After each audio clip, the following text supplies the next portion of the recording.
रक्षा विशेषज्ञ शरदेंदु सर हमारे साथ है। Sharadendu sir, straight of Hormuz को लेकर भी क्या ईरान अब पूरी तरह गेम बदलने की कोशिश कर रहा है? ब्लॉकेड ओवर ब्लॉकेड को लेकर जब खबरें आई थी तो आर्थिक नुकसान, आर्थिक चोट को लेकर बड़े दावे किए जा रहे थे, लेकिन यहाँ तो जिस तरीके से टैक्स और संसद में अपने इस प्रस्ताव और कानून को देखते हुए स्ट्रेट ऑफ हार्मूज पर अपने राज की बात ईरान कर रहा है, क्या ये एक गेम चेंजर कदम साबित हो सकता है आज के इस हालात में?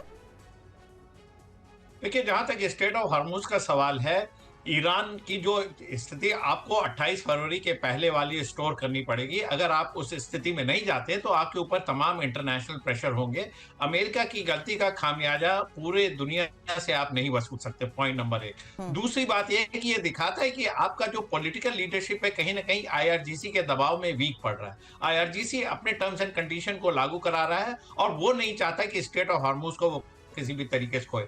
आज की डेट में ये आपको एक विनिंग आपको स्टेप लगता है कि अगर आपने स्टेट ऑफ हॉर्मुज को कंट्रोल किया तो शायद अमेरिका को बात मनवाने में आप सफल होते नजर आएंगे। लेकिन दूसरी तरफ आप बहुत बड़े पॉइंट लूज कर रहे हैं कि दुनिया के तमाम देश आपके बरखिलाफ होते चले जा रहे हैं। स्टेट ऑफ हॉर्मुज पे अगर आपने इसी तरीके से कंट्रोल रखा तो जो स्थिति, आर्थिक स्थिति दुनिया की बदहाली हो रही है, उसको कैसे आप उससे कैसे निपटेंगे। और अमेरिका को भी समझना पड़ेगा कि आपने ब्लॉकेट जो लगाया है वो बहुत बड़े इलाके में लगाया है, वहां से एक दो ऑयल वेसल्स निकलते रहेंगे, लिहाजा आप ब्लॉकेट हटाइए, स्ट्रेट ऑफ हॉर्मुज खोलिए और टॉक टेबल पे आइए। तो स्टेट में आप बात थोड़ी देर पहले उस कूटनीतिक दाव को लेकर भी बात कही, जहां ये साफ नजर आ रहा है कि किस तरीके से तुर्की, कतर और साथ ही सऊदी से लगातार ईरान बातचीत करने की कोशिश कर रहा है।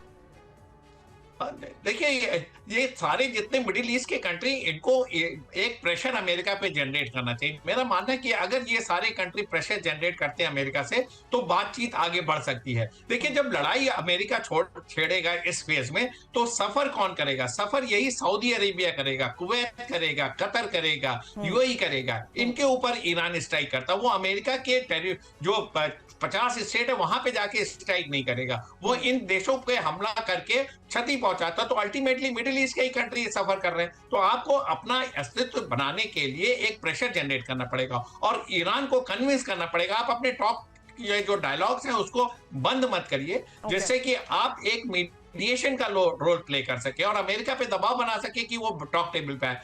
और न्यूक्लियर के लिए अपनी स्थिति को ईरान को स्पष्ट करना पड़ेगा। जब तक आप न्यूक्लियर के बारे में स्पष्ट रूप से नहीं बोलेंगे, शांति वार्ता आगे नहीं चलेगी। आपकी सारी बातें जायज हैं, जब मोमेंट आप न्यूक्लियर की बात नहीं करते हैं तो वहीं बात बिगड़ जाती है। तो मेरा मानना है कि आज के डेट में नहीं सही, थोड़े इस नए प्रस्ताव में न्यूक्लियर का कोई जिक्र नहीं है, तो क्या वाकई आने वाले वक्त में बातचीत हो भी पाएगी या नहीं? और इस बीच एक और खबर है, क्योंकि ईरान के साथ फिर युद्ध की आशंका को लेकर खबर, जहां इजरायल अब सैन्य उपकरण जमा कर रहा है और इजरायल में गोला बारूद की खेप भी पहुंच गई है। तो लगातार तैयारियों को लेकर बड़ी खबरें आ रही हैं, जहां इजरायल कैसे सैन्य उपकरण जमा कर रहा है उसको लेकर खबर, इजरायल में गोला बारूद की खेप पहुंची है। वहीं ईरान से तनाव के बीच नेतन्याहू ने एक मीटिंग भी बुलाई है। नेतन्याहू ने सुरक्षा कैबिनेट की बैठक बुलाई है। इस मीटिंग में ईरान समेत कई मुद्दों पर चर्चा की गई है।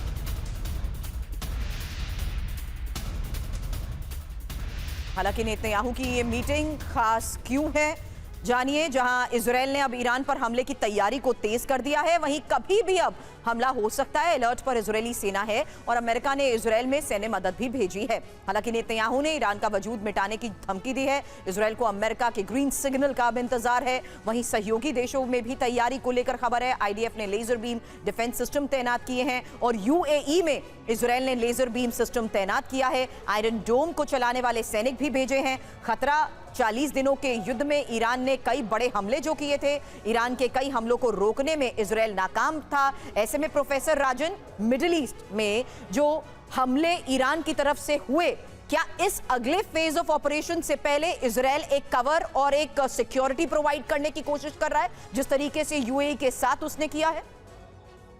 देखिए, इजराइल के खुद की इतनी क्षमता नहीं है सुरभि कि वो पूरे मिडिल ईस्ट को वहाँ पे सिक्योरिटी प्रोवाइड कर पाए।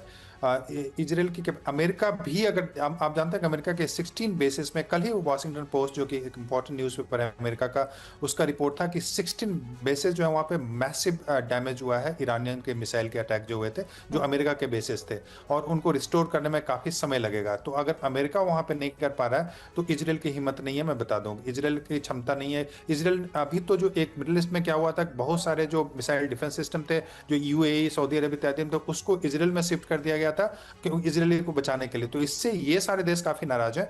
हो यह रहा है वहाँ पे कि चूंकि सऊदी अरब और यूएई के भी रिलेशन काफ़ी खराब है, मैं बता दूँ, यमन को लेके, सूडान को लेके, और अभी ओपेक से यूएई बाहर चला गया।